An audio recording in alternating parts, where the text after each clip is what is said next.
quero convidar você a abrir sua Bíblia no capítulo 4 do Evangelho de João.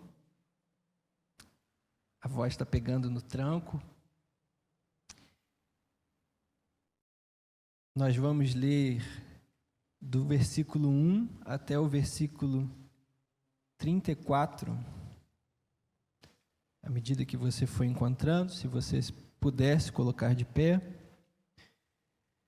eu vou fazer essa leitura e eu peço que os irmãos acompanhem na sua Bíblia e ao final da leitura mantenham a Bíblia aberta. Amém?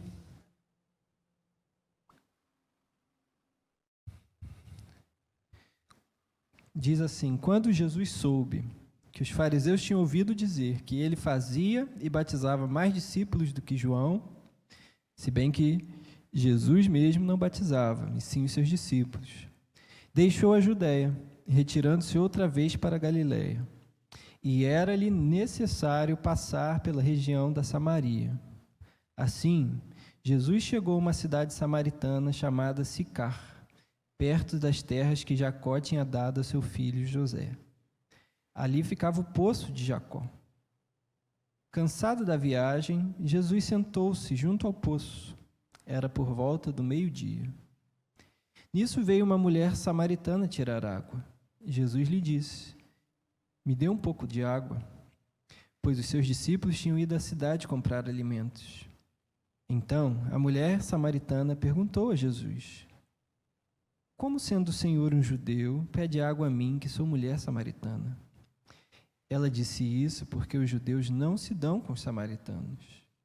Jesus respondeu: se você conhecesse o dom de Deus e quem é que está lhe pedindo água para beber, você pediria e ele lhe daria água viva. Ao que a mulher respondeu: o Senhor não tem balde e o poço é fundo. De onde vai conseguir essa água viva? Por acaso o Senhor é maior que Jacó, nosso pai, que nos deu o poço, do qual ele mesmo bebeu, assim como seus filhos e o seu gado? Jesus respondeu: quem beber dessa água voltará a ter sede. Mas aquele que beber da água que eu lhe der, nunca mais terá sede. Pelo contrário, a água que eu lhe der será nele uma fonte a jorrar para a vida eterna. A mulher lhe disse: Senhor, quero que me dê essa água, para que eu não tenha mais sede, nem precise vir aqui buscá-la. E Jesus disse: vá, chame o seu marido e volte aqui. Ao que a mulher respondeu: não tenho marido. Então Jesus disse: você tem razão em dizer que não tem marido, porque já teve 5, e esse que agora tem não é seu marido. O que você disse é verdade. Então a mulher lhe disse: agora eu sei que o Senhor é um profeta. Nossos pais adoravam neste monte, mas vocês dizem que em Jerusalém é o lugar onde se deve adorar. Jesus respondeu: mulher, acredite no que digo. Vem a hora em que nem neste monte, nem em Jerusalém, vocês adorarão o Pai. Vocês adoram o que não conhecem. Nós adoramos o que conhecemos, porque a salvação vem dos judeus. Mas vem a hora, e já chegou, em que os verdadeiros adoradores adorarão o Pai em espírito e em verdade, porque são esses que o Pai procura para seus adoradores. Deus é espírito e é necessário que os seus adoradores adorem em espírito e em verdade. A mulher respondeu: eu sei que virá o Messias, chamado Cristo. Quando ele vier, nos anunciará todas as coisas. Então Jesus disse: eu sou o Messias que estou falando com você. Naquele momento chegaram os discípulos de Jesus e se admiraram ao vê-lo falando com uma mulher. Mas nenhum deles perguntou: o que você está querendo? Ou por que o Senhor está falando com ela? Quanto à mulher, deixou seu cântaro, foi à cidade e disse ao povo: venham comigo e vejam um homem que me disse tudo o que eu já fiz. Não seria ele, por acaso, o Cristo? Então saíram da cidade e foram até onde Jesus estava. Enquanto isso, os discípulos pediam a Jesus, dizendo: mestre, coma. Mas ele lhe disse: tenho para comer uma comida que vocês não conhecem. Então os discípulos começaram a dizer entre si: será que alguém trouxe algo para comer? Jesus lhes declarou: a minha comida consiste em fazer a vontade daquele que me enviou e realizar a sua obra. Amém. Vamos orar? Senhor, obrigado, Pai, por essa palavra. Obrigado, Senhor, porque o Senhor nos entregou a salvação através de Jesus e Ele nunca para, Senhor, de fazer a sua obra. Obrigado, Senhor, porque essa obra nos alcançou e nós pedimos que o Senhor nos ajude a entender esse texto, a viver por ele e nos alimentar dele, Pai. Em nome de Jesus eu oro, agradecendo ao Senhor, Pai, pela graça. Amém. Você pode tomar o seu lugar.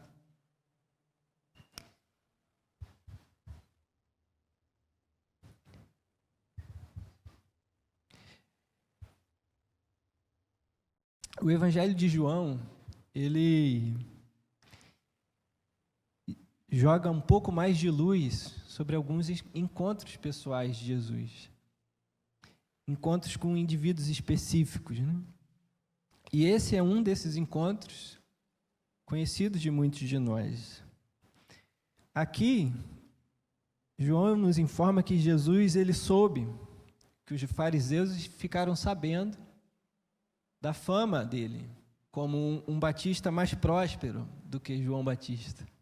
E nós vemos essa resposta de Jesus, de João Batista, ao saber também da fama, né? Se você olhar alguns versículos acima, nós temos a conhecida passagem, a conhecida fala no versículo 30 do capítulo 3 de João, que ele vai dizer: convém que ele cresça e que eu diminua. Essa fala de João, ela foi dita em resposta ao anúncio de que os discípulos de Jesus estavam batizando mais do que João, que tinha como sobrenome, né, como apelido Batista. Então, era para ele ser o Batista, não devia ter outro Batista. E talvez de forma surpreendente, João responde que não há problema nenhum nisso, na verdade essa é a ordem natural. Ele é o noivo, eu sou o amigo do noivo. A noiva é dele, não é minha. Importa que ele cresça, importa que ele batize mais do que eu.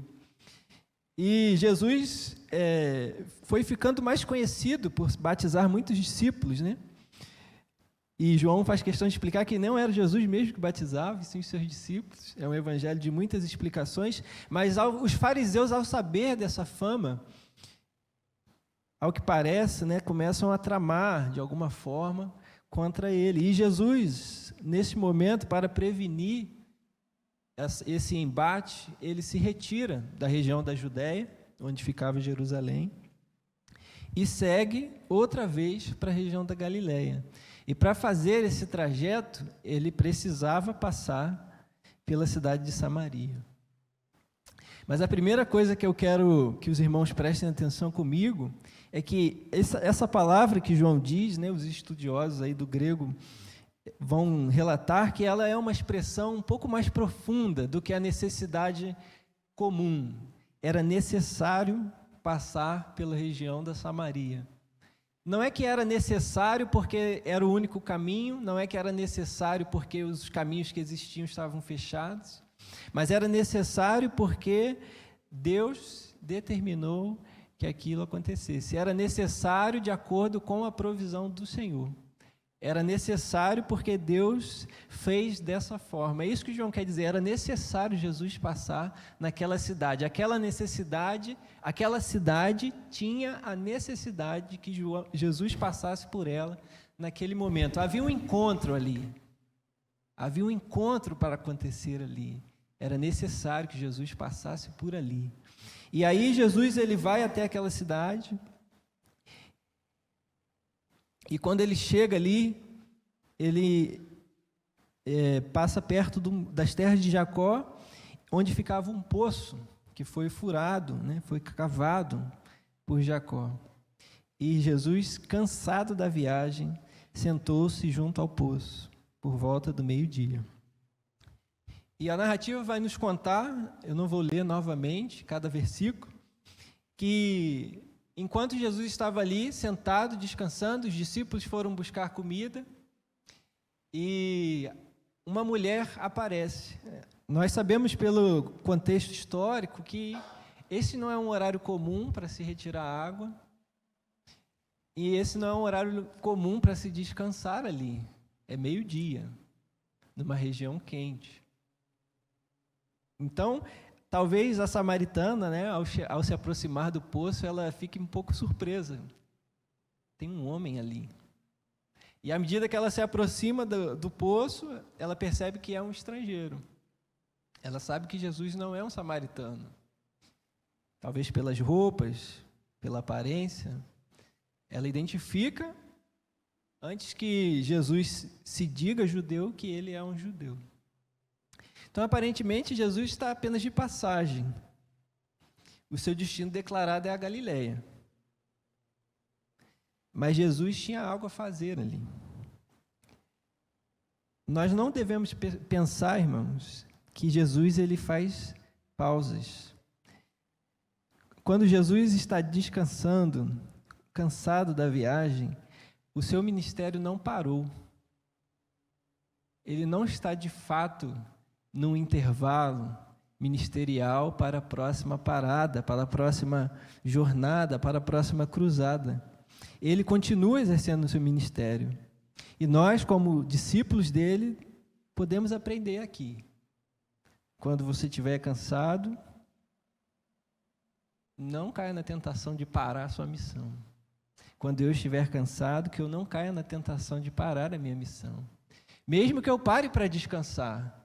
Não estou falando de ir até o burnout, né? Agora a gente tem uma palavra para isso, é burnout, quando você trabalha demais até pifar, até os olhos começarem a piscar involuntariamente e você se tornar incapaz de exercer qualquer tarefa. Não estou falando disso. É normal que a gente descanse, Deus nos ordenou descansar. Mas mesmo descansando, você e eu temos uma missão, dar testemunho do Evangelho. Então, nas minhas pausas, eu ainda estou em missão. Eu ainda tenho um trabalho. E Jesus tinha uma missão aqui, como ele vai dizer mais à frente, nós lemos. Ele tinha uma obra a fazer. Ele continua o diálogo com a mulher, né? Ele começa o diálogo com a mulher. Pede um pouco de água.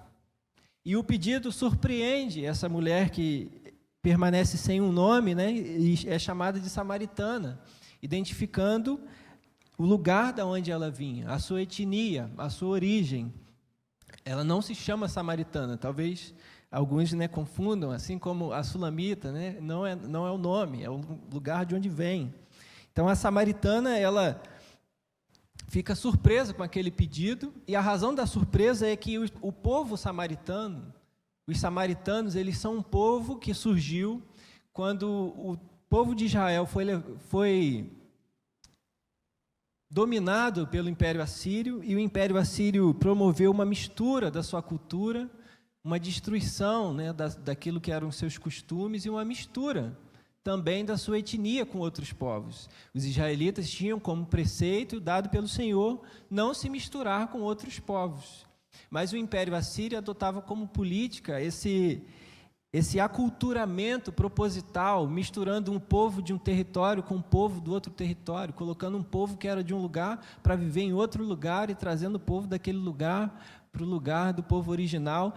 Ao fazer isso, eles promoviam, né, uma certa fragmentação das identidades daqueles povos dominados, o que, na lógica daquele tempo, para eles era uma forma de permanecer como império, de não ser subvertido por nenhuma rebelião. E isso originou, como a gente vai ver lá no livro dos reis, nos livros dos reis, o povo assírio, que é um povo híbrido, um pouco de israelita e um pouco de um monte de outros povos. E o povo samaritano, perdão.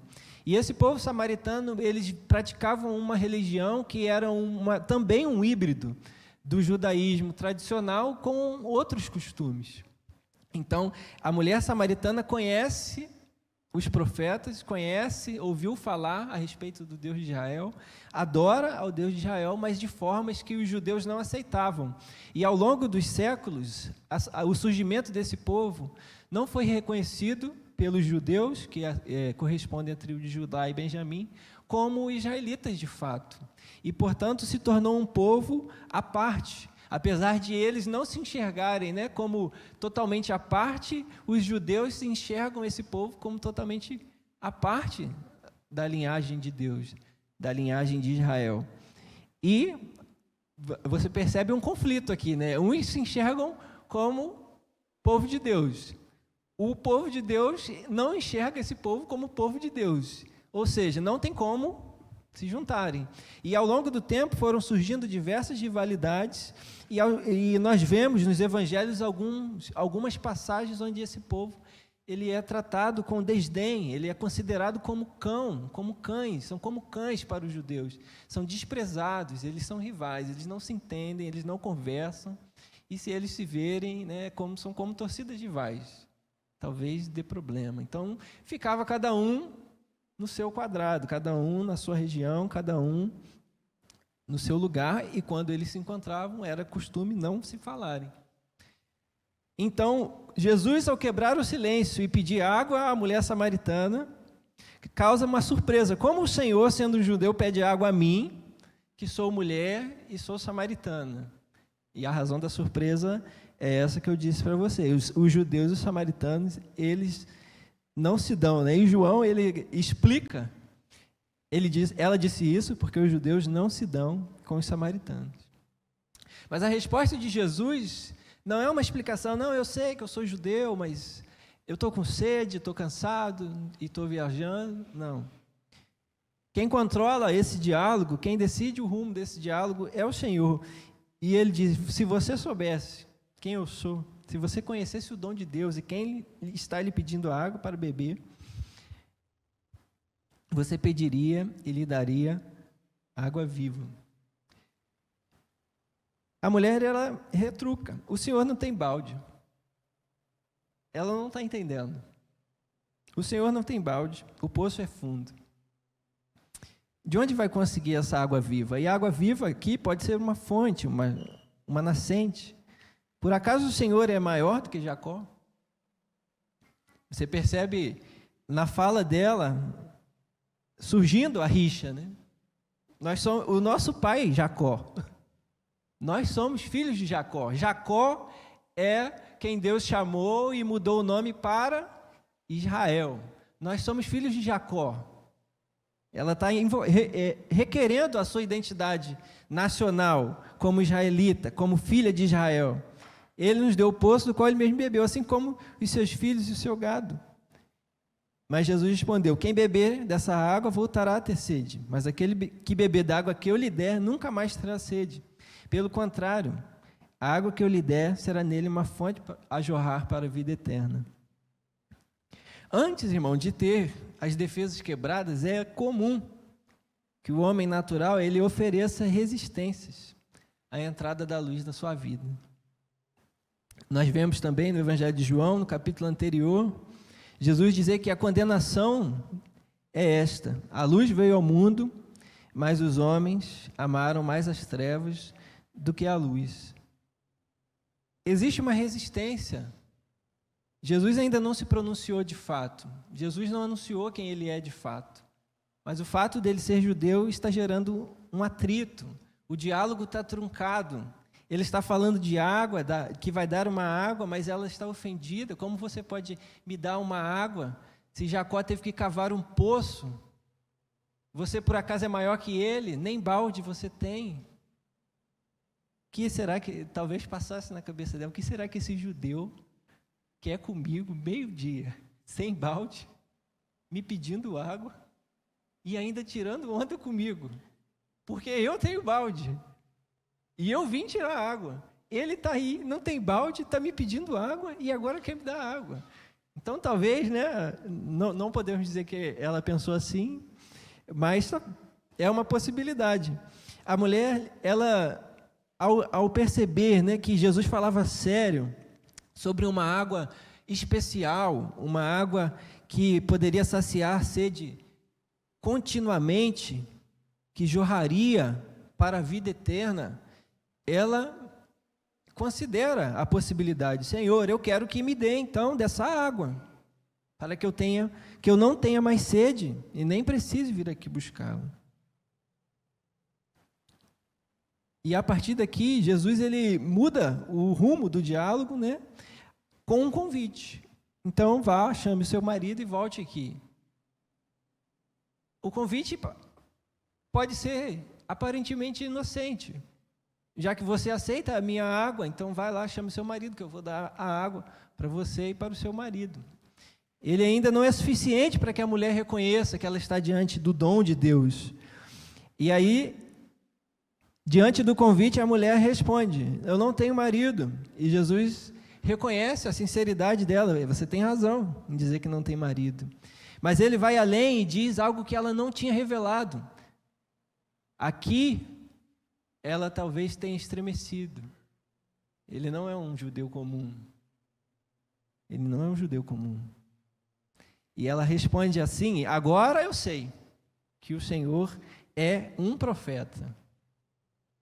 E ela pergunta sobre a verdade, né? Sobre qual é a verdade. Nossos pais adoravam nesse monte, eu aprendi que é neste monte, mas vocês dizem que é em Jerusalém. E o diálogo continua.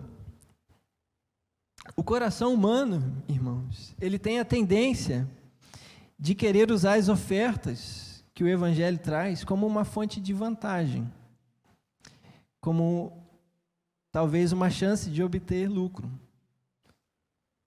Mas Jesus, ele vai aqui com essa mulher e com todos aqueles que ele requer para si, implodir as bases do pensamento dela e refazê-las de uma forma totalmente nova.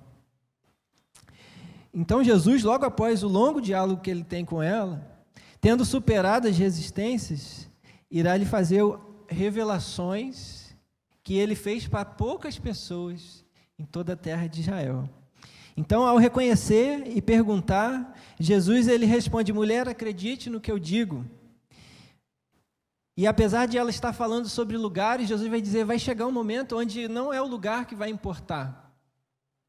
Vocês adoram no monte errado. Vocês adoram o que não conhecem. Mas, apesar dos judeus adorarem um Deus que conhecem, porque a salvação vem deles, a hora vem e já chegou em que os verdadeiros adoradores adorarão o Pai em espírito e em verdade, porque são esses que o Pai procura para seus adoradores. Deus é espírito e é necessário que seus adoradores o adorem em espírito e em verdade. E diante da resposta da mulher, eu sei que virá o Messias, Jesus fala abertamente: eu sou o Messias. Então, nós vemos aqui uma sequência de resistência à boa nova, resistência àquela notícia da água. Várias barreiras são colocadas. A barreira da tradição: você não devia falar comigo, como o Senhor sendo judeu. A barreira do orgulho: por um acaso o Senhor é maior do que Jacó. E até talvez a falácia religiosa, né? Tá bom, o Senhor é profeta, então vamos falar sobre a nossa religião. Qual é o monte certo? E todas essas barreiras vão uma a uma sendo destruídas pelo Senhor de uma forma amável, sutil, porém contundente. E ele faz duas revelações importantes aqui. A primeira é que a adoração a Deus, ela não seria mais como ela esperava que fosse, num lugar específico, cheia de rixas, cheia de guerras. Não, a adoração verdadeira seria em espírito e em verdade. E a segunda revelação é que ele é o Messias.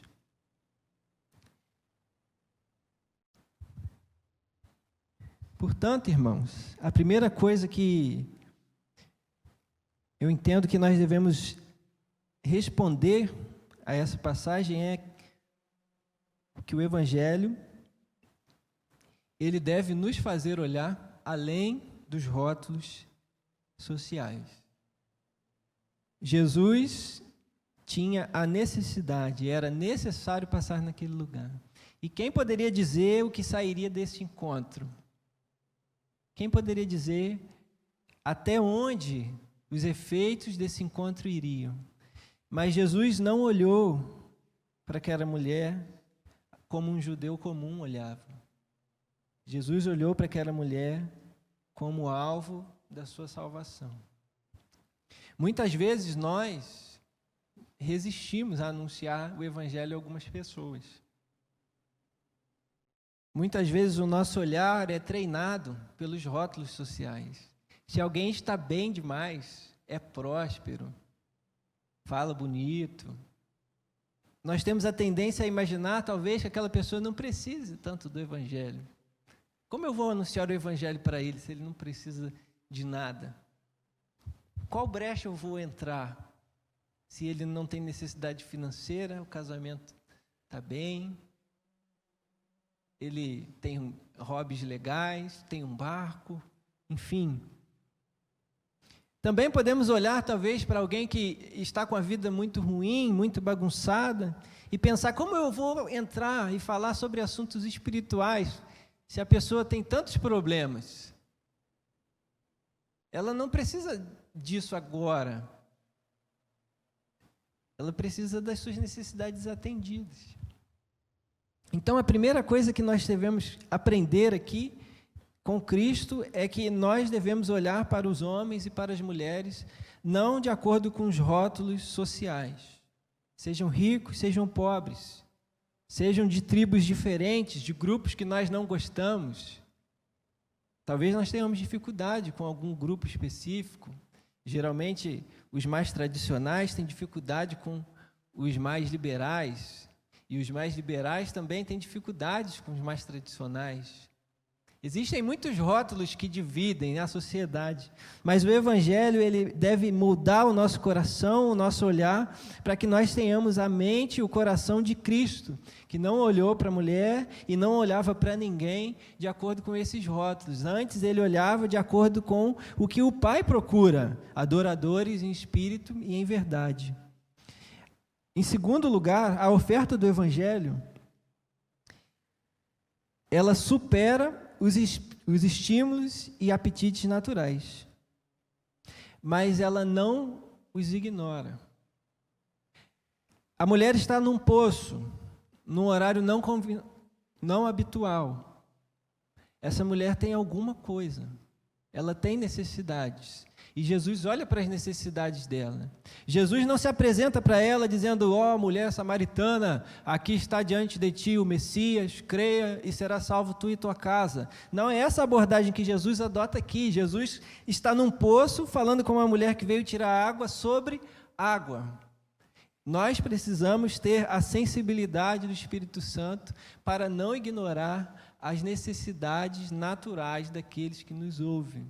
O Evangelho não pode ser anunciado de forma truculenta, de forma insensível, automática. Nós precisamos ouvir, nós precisamos olhar, nós precisamos entender a oportunidade que Deus nos dá. E isso não existe receita. Cada momento é um momento, cada pessoa é uma pessoa.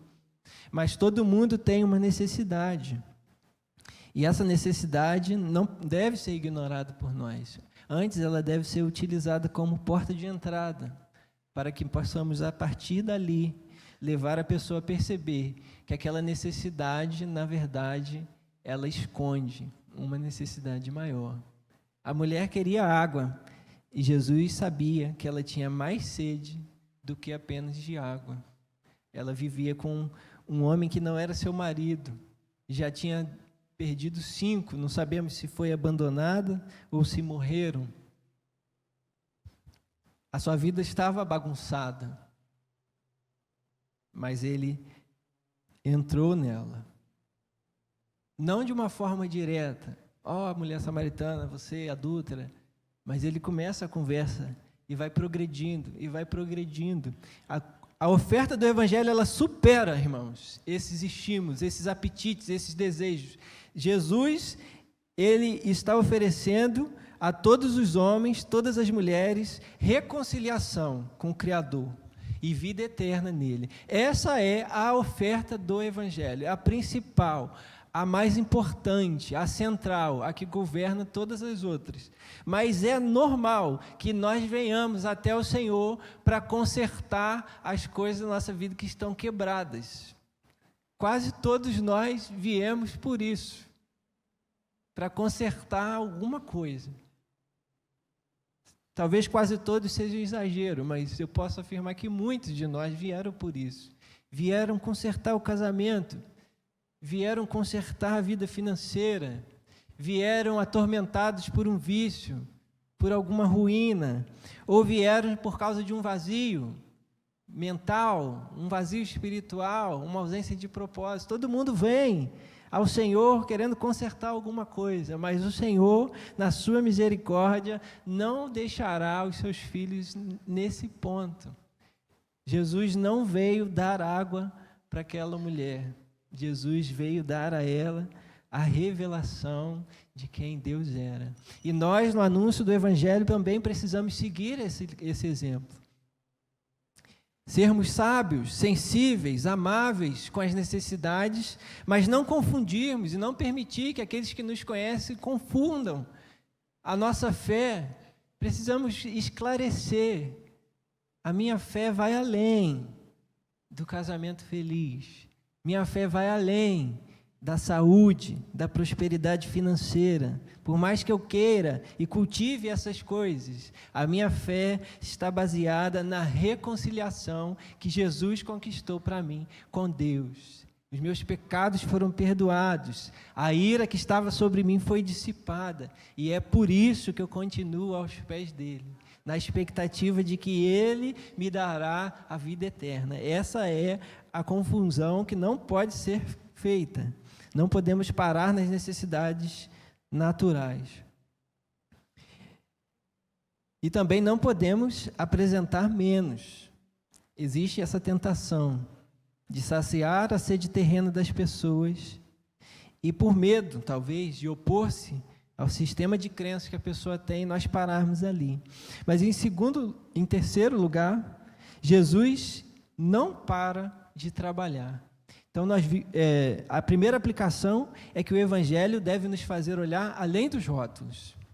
A segunda é que nós não devemos oferecer o Evangelho de forma super espiritual, desconectada com a realidade, e não podemos cair na tentação do Evangelho plenamente horizontal, que serve para atender às necessidades. Nós devemos andar na linha do Senhor.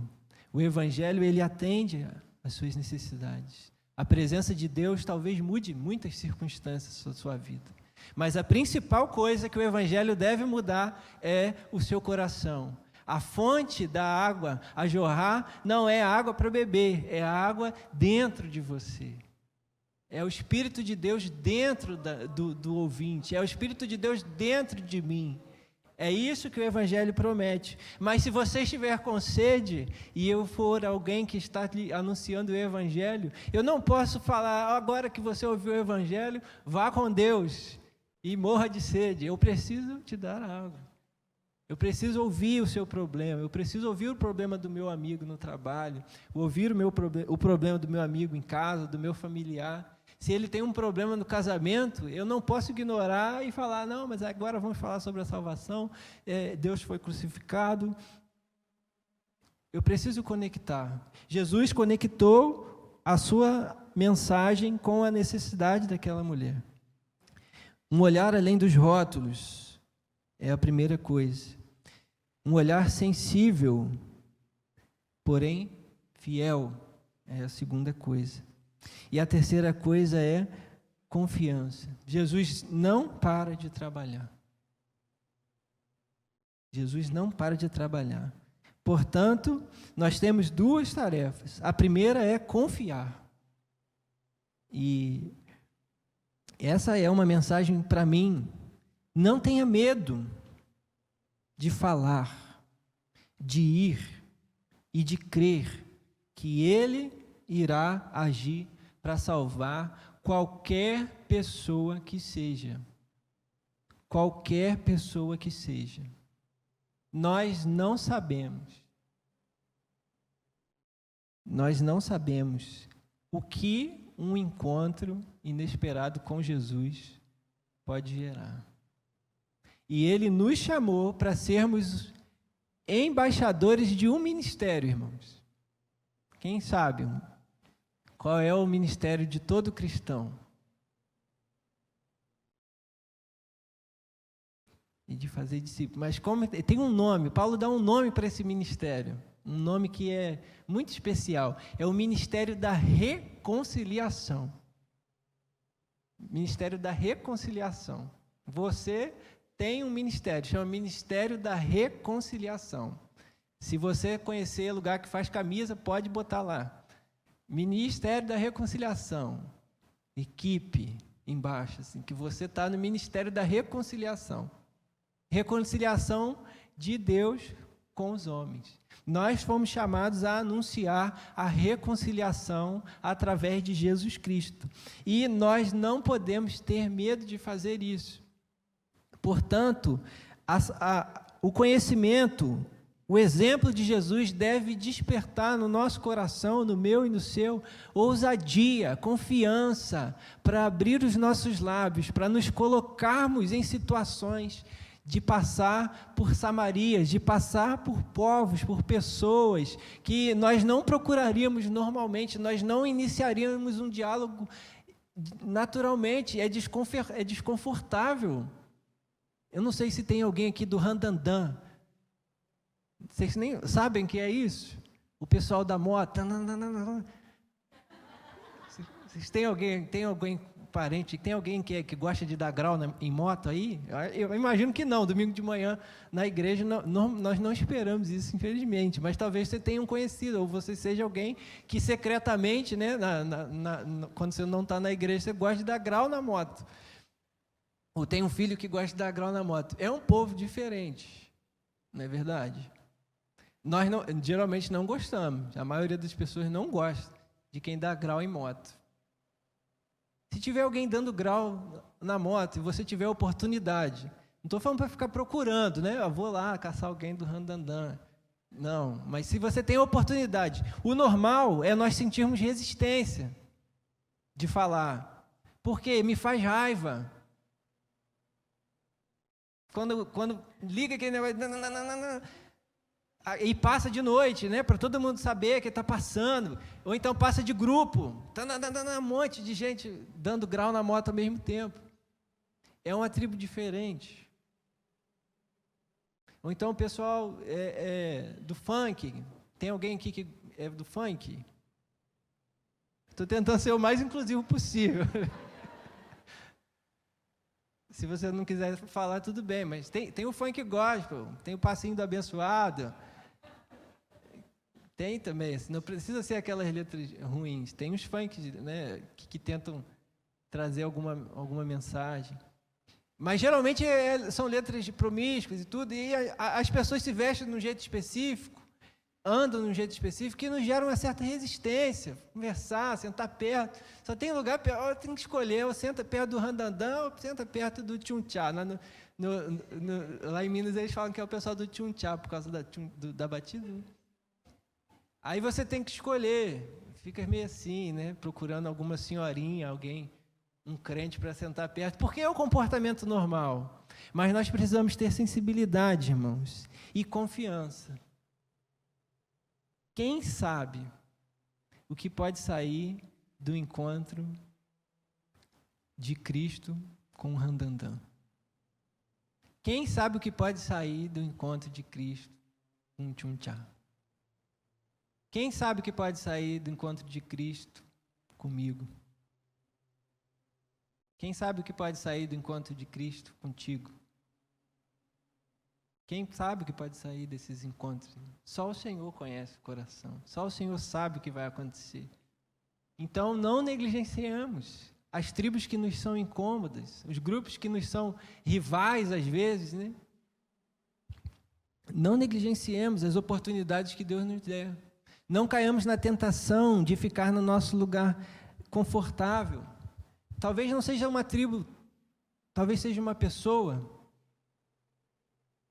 Você é obrigado a trabalhar junto, foi posto na mesma equipe, não se dão bem, mas vai ter que trabalhar junto. Não feche o coração, talvez essa seja a sua necessidade. Era necessário que você ficasse com essa pessoa, assim como era necessário que Jesus passasse por Samaria, era necessário que você encontrasse com essa pessoa, era necessário que você encontrasse com esse grupo, era necessário que você recebesse essa oportunidade. Não negligencie essa oportunidade. E não dê lugar ao medo. Quando der o frio na barriga, pense em Cristo, falando com a samaritana, enfrentando a oposição dela, a resistência dela, confiante de que o que ele tinha para falar, o evangelho que ele veio anunciar, era mais importante do que a rixa cultural, do que o rótulo social. O evangelho que eu tenho para anunciar, a salvação que Deus colocou na minha vida, é mais importante do que o rótulo, do que a rixa, do que a tribo, do que o grupo. Não importa, eu preciso confiar que Jesus não parou de trabalhar, como nós vimos no final da passagem. Olha comigo, no versículo 34, Jesus declara para os seus discípulos: a minha comida consiste em fazer a vontade daquele que me enviou e realizar a sua obra. Jesus se alimentava disso. Jesus vivia pela sua missão. E ele não parou de trabalhar. Não importa o horário, irmãos, que você procure o Senhor, não importa a data, se você procurá-lo no ano novo, ele está presente, ele está disponível, ele está atento. No Salmo 121, versículo 4, vai dizer: é certo que não dormita, nem dorme o guarda de Israel. Deus não é como nós, que perde o ponto na sentinela, dá aquela cochilada. Deus não dorme, não importa o horário, não importa a situação, 3 horas da manhã, 2 horas da manhã, feriado emendado, domingo de sol, Jesus não está na praia descansando, Jesus está fazendo a vontade do Pai, e a vontade do Pai é a reconciliação. Então, confie nisso, Mateus, confie nisso. Confie nisso, não tenha medo de falar. E em segundo lugar, imite como Jesus agiu quando estava cansado. Segundo lugar, dentro do quarto lugar, né? Essa organização está muito ruim, né? Eu prometo que, antes de terminar, eu recapitulo. Imite o Senhor. Olhe como o Senhor agiu quando ele estava cansado. Jesus, ele sabia que o seu estado de ânimo não mudava quem ele era. Ele era o Messias. E era necessário passar por Samaria. Então, quando você estiver cansado, não perca Jesus de vista. Não perca ele de vista. É um desafio, né? Ser amável cansado. A gente tem dificuldade de sorrir cansado, de ter paciência, a paciência fica pequena. Mas olhe para o Senhor, nessa passagem, Jesus está cansado, conversando com uma mulher resistente, mas ele vai com calma, aos poucos, dentro do assunto que ela entende, usando uma linguagem que ela compreende, faz o maior anúncio do Evangelho: eu sou o Messias. Poucos tiveram a chance de ouvir. Autoridades quiseram ouvir da boca dele: quem você é? Você é o rei dos judeus? E ele silenciou: você o diz, você que está dizendo. Mas para essa mulher e para poucos, Jesus falou: eu sou o Messias. Então, quando você estiver cansado, quem sabe o que pode surgir desse encontro? Não feche seu coração, olhe para o Senhor. Então, a primeira coisa que nós devemos ter é um olhar além dos rótulos. A segunda coisa é um olhar sensível, que não abandona a fidelidade. E a terceira coisa é que Jesus não para de trabalhar. E a terceira coisa abre em duas, imagina o diagrama assim, 2 flechas.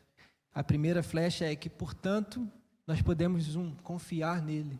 Confiar que ele está trabalhando no encontro difícil, na conversa que eu tenho vergonha, o que é difícil, talvez seja o encontro que é necessário. Então, confie. Em segundo, imite o comportamento, a postura de Jesus quando ele estava cansado.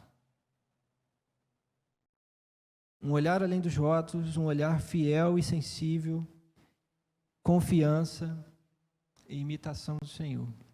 É isso que eu gostaria de compartilhar com os irmãos a partir desse texto. Eu oro que o Senhor coloque na minha e na sua vida, como eu sei que tem feito, mulheres samaritanas, entre aspas, né, um símbolo, pessoas que são de tribos diferentes da que eu estou acostumado, que creem diferente, e que Ele me capacite você a ser o que Ele chamou para ser, um ministro da reconciliação. Que você possa ser um instrumento dessa pessoa se reconectar com Deus. A mulher samaritana, ela encontrou o Messias, ela creu no Messias, ela confessou o seu pecado, ela foi até o seu povo, ela falou que viu um profeta que parecia ser o Cristo. Aquele povo foi e ele também creu. E muitos samaritanos, João vai continuar falando, creram em Jesus. Muitos samaritanos creram através do testemunho dela. Ela se tornou uma testemunha, uma ministra da reconciliação. Então, que Deus faça isso também na minha vida, na sua vida, que você seja encorajado e abençoado. Em nome de Jesus. Amém. Passa a palavra para o pastor Justo.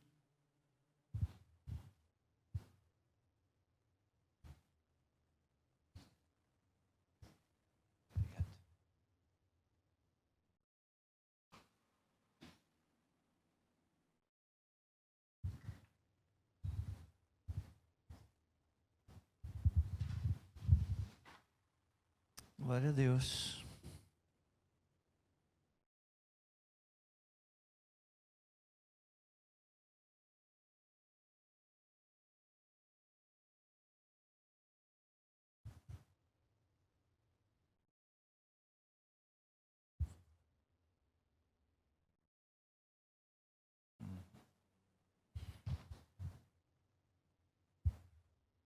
Pastor Guilherme está ministrando uma série domingo à noite para falar sobre missão, nossa missão como cristãos, né? Como igreja. O que Deus pode fazer, o que Cristo pode fazer através de nós. O que pode acontecer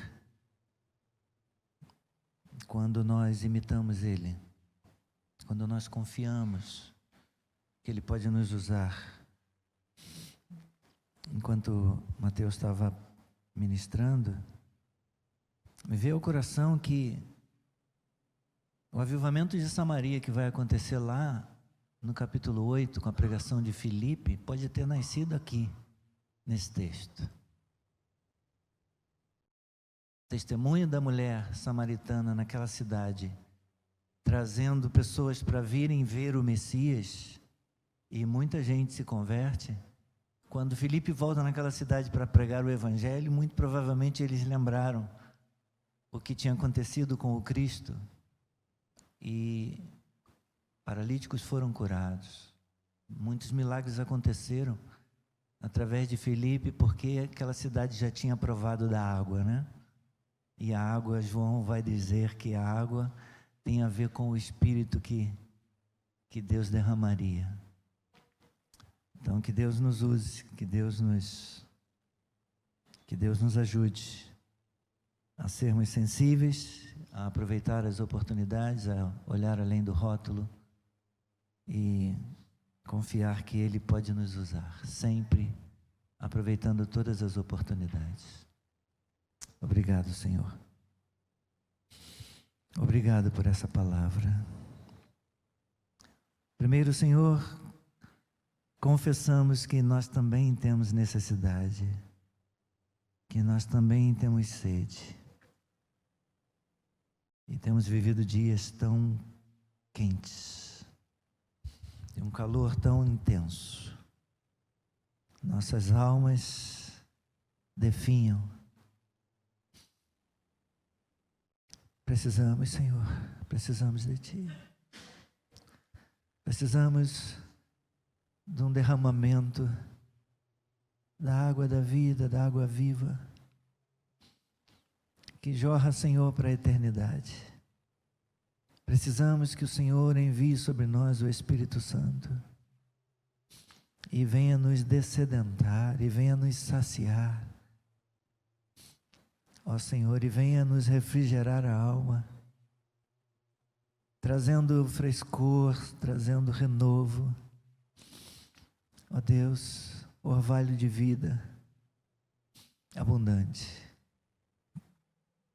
nos capacitando, Senhor, nos tornando sensíveis, sem perdermos a fidelidade.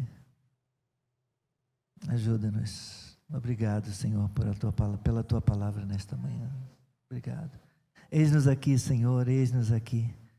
Sacia-nos, ó Deus, e uma vez aliviados na nossa sede, e uma vez supridos, Senhor, pela água da vida, por essa fonte que jorra para a eternidade, uma vez cheios de Ti, cheios do Espírito, que sejamos, ó Deus, usados na nossa missão, no cumprimento da nossa missão, para trazer vida, para trazer avivamento, Senhor, com quem a gente possa encontrar por aí, sedentos também, necessitados também, porque por onde a gente vai, a gente encontra necessidade. Onde quer que a gente vá, encontraremos necessitados. Ajuda-nos, Senhor, a ter como dar água, a ter como compartilhar um prato de comida, uma quentinha. Ajuda-nos, Senhor, a olhar qual a outra necessidade que existe por trás de um pedido de água ou de comida.